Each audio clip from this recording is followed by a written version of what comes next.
Hello दोस्तों, welcome back. सो आज हम जो सम देखने वाले हैं इसके अंदर हम कंडीशन नंबर 2 जो हमारी आती है दैट इज ऑफ साइक्लॉइड उसे कंसिडर करेंगे। देखो हमारे पास हमें पता है 4 कंडीशंस होती है, उसमें से एक ये भी एक टाइप है। तो यहाँ पे देखो सपोज मैंने आपको दिया है एक ऐसा क्वेश्चन जहाँ पे डायमीटर इज 80 mm। कितना है?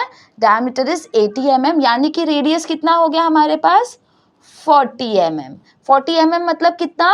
4 सेंटीमीटर। यानी कि आपको अब सर्कल कितना बनाना है? 4 सेंटीमीटर का सर्कल बनाना है। तो आपके पास स्केल है, स्केल ले लो चाहे छोटा या बड़ा, एंड आपका कंपास ले लो और उसके अंदर 4 सेंटीमीटर मेजर कर लो। देखो यहाँ से लेके यहाँ तक मेजर कर लो, राइट। अब हमारा ये मेन सर्कल गिवन है तो हमें क्या करना है? अच्छे से उसका सर्कल बना देना है, कुछ ऐसे, बिना कहीं भी अनइवननेस के या बिना कोई भी लाइन ब्रेकेज के, बिना डार्क लाइट कुछ किए, अच्छे से प्यार से आपको बना देना है। ठीक है। अब नेक्स्ट क्या होगा हमारे पास कि हमें इसे सेंटर देना है। अब हमारा सेंटर कहाँ पे है? यहाँ पे है ना। तो अब इसे नाम दे देते हैं हम सी। अब यहाँ पे से आपको क्या करना है? पैरेलल लाइंस बनानी है जो आपको सेंटर दे दे। तो समझो मैं यहाँ से इसका पैरेलल खींच रही हूँ। देखो बहुत इजी है, बस यहाँ से क्या करना है, ये जो मार्जिन है, मार्जिन से आपको एग्जैक्ट सेंटर लेते हुए यहाँ पे इसका सेंटर लाइन मार्क कर देना है। ठीक है। वैसे ही सेम यहाँ से देखो एज के पास से, ये एज तो पैरेलल ही होगा, तो एज के पास से स्ट्रेट लेके जाओ और यहाँ पे हमारा सेंटर है, बस वहीं पे क्या करो, दूसरा सेंटर पॉइंट लाइन मार्क कर दो। देखो सेंटर मार्क करना कितना इजी होता है। देन उसके बाद नेक्स्ट क्या होता है कि आपको प्रोटेक्टर लेना है और आपका जो सर्कल है उसे आपको क्या करना होता है? डिवाइड करना होता है 60, 30, 60 एंड 90 के जोन में, so that you can get equal zones, equal division, 12 divisions. तो यहाँ पे देखो मैं यहाँ पे रख रही हूँ मेरा सर्कल के सेंटर के ऊपर, है ना। नेक्स्ट इज बस ऐसे फिक्स करते हुए आपको क्या करना है? 30, 60, 90, अगेन 60, 30 एंड 0 ऐसे मार्किंग्स करने हैं, 12 डिविजन्स करने हैं, राइट। तो 12 डिविजन्स के लिए let us take a scale.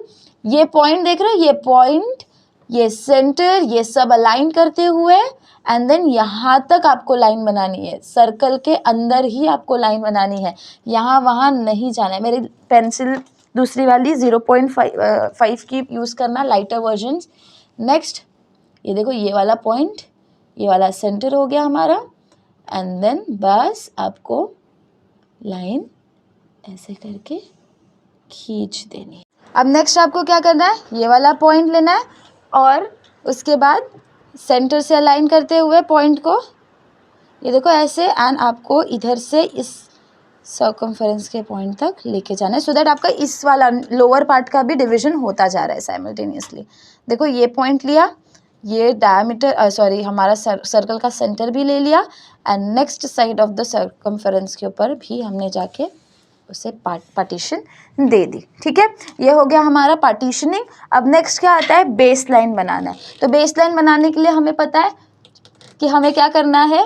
Pi D निकालना पड़ता है। सर्कमफेरेंस हमारा जो लेंथ होगा बेस लाइन का वो कितना होता है? सर्कमफेरेंस होता है, that is pi D. Pi D मतलब 22/7 अपॉन 80, राइट। तो इसका अप्रोक्सीमेटली आंसर आएगा 251.4, that is approximately equals to 250 आप mm ले सकते हो, यानी कि 25 सेंटीमीटर हो गया। तो आपको बस क्या करना है? वापस से प्रोटेक्टर लेना है, आपके अलाइन करनी है इस पर्टिकुलर लाइन के अंदर और ये सरफेस एरिया के पॉइंट के ऊपर, एंड यहाँ से आपका 90 डिग्री मेजर करना है एंड 25 सेंटीमीटर ये पॉइंट से लेके, ये देख रहे हो, यहाँ से लेके ये 90 डिग्री को अलाइन करते हुए बस 25 सेंटीमीटर यहाँ पे मार्क कर देना है। ओके, सो इसे हाईलाइट करने के लिए मैं मार्कर का यूज़ करती हूँ।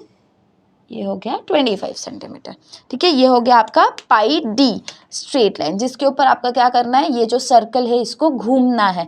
अब ये जो घूमना है, हमें पता है कि हमें इसके लिए एक बेस पर्टिकुलर लाइन लेना पड़ेगा, एक पार्टीशनिंग करनी पड़ेगी हर एक पार्ट के लिए। तो हम क्या करेंगे? यहाँ पे रैंडम कोई भी एंगल ले लो, रैंडम, कि आपको बस चाहिए तो रैंडम ले लो या 30 डिग्री ले लो, 40 डिग्री ले लो, आप चाहिए तो कोई भी रैंडम पॉइंट्स को लेके इसे डिवाइड कर सकते हो। एंड देन 12 सेंटीमीटर की लाइन स्ट्रेच करनी है, एक्सटेंशन करना है 0 से लेके 12 तक यहाँ पे, ओके। एंड देन इसको आपको क्या करना है, 12 पार्ट्स के अंदर डिवाइड करना है, ईच 1 सेंटीमीटर के हिसाब से। तो यहाँ पे देखो, first, second, third, fourth, fifth, sixth, seventh, eighth, 10th, 11th and 12th one, ठीक है। ये हो गया आपका पार्टीशनिंग। नेक्स्ट क्या होगा, यहाँ पे नंबरिंग बाद में हम करते हैं। अब स्केल ले लो, आपका पैरेलल रोलर स्केल ले लो, एंड आपको इस पर्टिकुलर पॉइंट से, ये जो एक्सट्रीम पॉइंट है, इससे हमारा जो बेस लाइन है, यानी कि जो हमारा डायरेक्टिंग लाइन है, उसके एक्सट्रीम एंड को क्या करना है, कनेक्ट करना है। तो ये कुछ ऐसा कनेक्शन दिखाई देगा। देन इसे रोल करके पैरेलल लाइंस बनाते जानी है। ये हो गई हमारी एक पैरेलल लाइन। तो बस ऐसे खींच दो इसे। सेम प्रोसेस नेक्स्ट के लिए।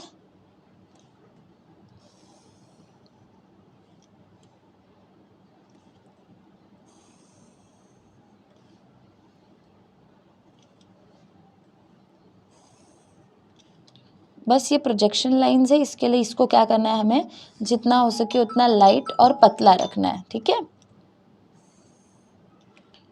ऐसे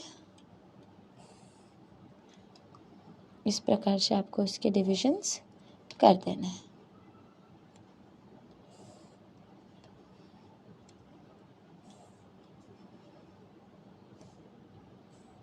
ठीक है, ये हो गया आपका डिविजन्स। अब हमें पता है, इसके लिए मेजरमेंट लिख देते हैं, बाद में भी लिख सकते हो, अभी भी चाहिए तो आप अभी भी यहाँ पे लिख सकते हो। तो यहाँ पे देखो हमारे डिवीजन हो गए ना। आई एम सेइंग यू कि कोई भी एक रैंडम पॉइंट जो 48 mm है अबोव द डायरेक्टिंग लाइन, ये डायरेक्टिंग लाइन है, डायरेक्टिंग लाइन से 48 mm की दूरी पे कोई भी एक पॉइंट ले लो। देखो यहाँ पे 4.8, 48 mm मतलब 4.8 centimetre.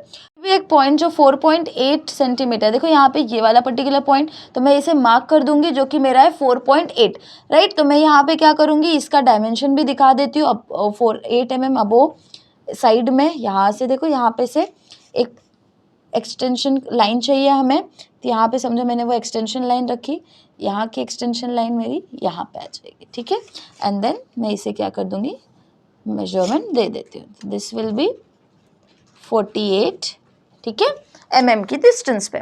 Now what we have to do is, ये मेरा क्या हो जाएगा, पॉइंट P हो जाएगा। अब हमें पता है जो हमारा पॉइंट P होता है वहीं से हमारी नेमिंग स्टार्ट होती है।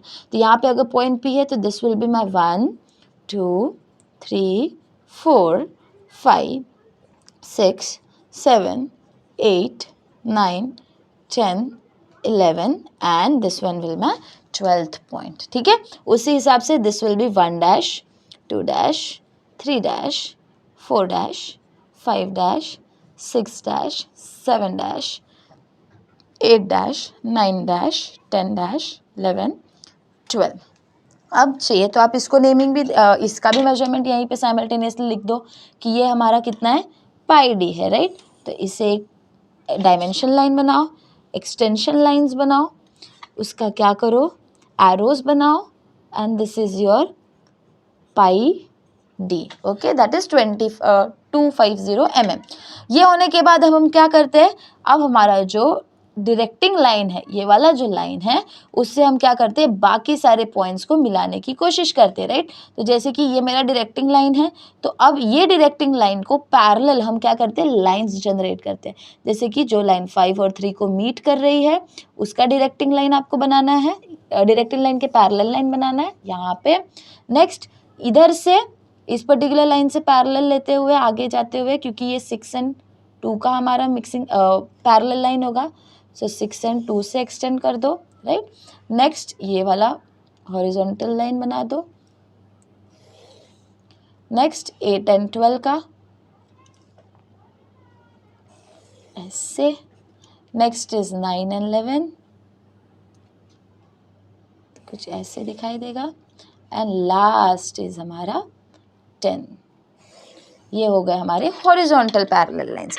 नेक्स्ट क्या होता है हमारे पास कि हमें अब क्या करना है, वर्टिकल लाइंस बनाने। तो वर्टिकल लाइंस बनाने के लिए छोटा वाला रोलर स्केल ले लो और हमारा जो सेंटर है, सेंटर से जो हमारा पैरेलल लाइन है उसे पकड़ लो और क्या करो, हर एक पॉइंट के लिए यहाँ से स्टार्ट करना है और हर एक पॉइंट के लिए आपको क्या करनी है, सेंटर की तरफ लाइंस बनाती जानी है। तो आपको रोलर स्केल ऐसे होल्ड करना है, ओके, एंड देन 1 के पास जाओ, 1 के पॉइंट के पास और सेंटर पे लाइन बना दो। अगेन 2 के पास जाओ, 3, 4, 5, 6, 8, 9, 10, 11 एंड 12। ये हो गए आपके parallel lines. Now what you have to do is, वैसे ही सेंटर पे नाम दे दो, C1, C2, C3, C4, C5, C6, C7, C8, C9, 10, 11 and 12। Now next task क्या होता है हमारा, रेडियस ले लो कंपास के अंदर, यहाँ से बस रेडियस लेना है, राइट। रेडियस लेने के बाद अब हमारा C1 पे आपको जाना है और 1 वाली लाइन मतलब देखो यहाँ पे 1 है मेरा, तो 1 वाली लाइन को क्या करना है, आपको कट कर देना है। सेम C2 के पास जाओ, है ना, C2 मेरा कहाँ पे, यहाँ पे है, C2 वाले लाइन पे। अब देखो हम किससे डील कर रहे हैं, राइट हैंड साइड वाले पार्ट से डील कर रहे हैं, तो हमारा जो आर्क होने वाला है वो भी क्या होगा, 2 वाले लाइन पे राइट हैंड साइड पे कट करेगा। अगेन C3 पे जाओ, 3 वाली लाइन हमारी ये वाली लाइन है, तो जहाँ भी वो कट कर रही होगी बस उसे क्या कर दो, कट कर दो। C4 पे जाओ, नाउ C4 हमारा देखो सेंटर में आ रहा है, लेट अस सी, ये देखो हमारा जो आर्क है वो भी प्रॉपर बन रहा है। नेक्स्ट C5 पे जाओ, अब ये लेफ्ट हैंड साइड में जा रहा है, तो हमारा आर्क कट भी कहाँ होगा, लेफ्ट हैंड साइड में कट होगा। C6 लेफ्ट हैंड साइड में, तो यहाँ पे, C7 again left hand side में, यहाँ पे, C8 देखो लेफ्ट हैंड साइड अगेन, तो इस वाले लाइन पे, C9 यहाँ पे कट हो रहा है, C10 हमारा क्या हो रहा है, यहाँ पे कट हो रहा है, C11 यहाँ पे एंड C12 कहीं पे यहाँ पे कट होगा, ठीक है। तो यहाँ पे ये हो गई हमारी लाइंस। इफ़ यू वांट आप क्या करोगे, फ्रेंच कर्व यूज़ करते हुए आपको हर एक पॉइंट को क्या करना है, मिक्स करना है। जैसे कि ये P है हमारा, तो P और बाकी सारे पॉइंट्स को लेते हुए अगर कोई एक हमारा कर्व मिक्स हो रहा है, तो ट्रेस कर रहा है वो पर्टिकुलर आर्क, तो आपको क्या करना है, उसे यहाँ पे बस बना देना। जैसे कि यहाँ पे देखो P, ये वाला आर्क, ये वाला आर्क और ये वाला आर्क, तीनों क्या हो रहे हैं, मीट हो रहे हैं। तो हम क्या कर सकते हैं, इस पर्टिकुलर कर्व को ऐसे फ्रेंच कर्व के हेल्प से बना सकते हैं। If you don't want to use French curve, तो आप क्या करोगे, फ्री हैंड ड्राइंग करोगे। फ्री हैंड ड्राइंग करने के लिए बस आपको क्या करना होता है, अपना पेंसिल लेके अपने बुक पेपर को अपने हिसाब से रोटेट करके हर आर्क को मीट करते जाना है। जैसे कि P से first arc, second arc, third arc and fourth arc.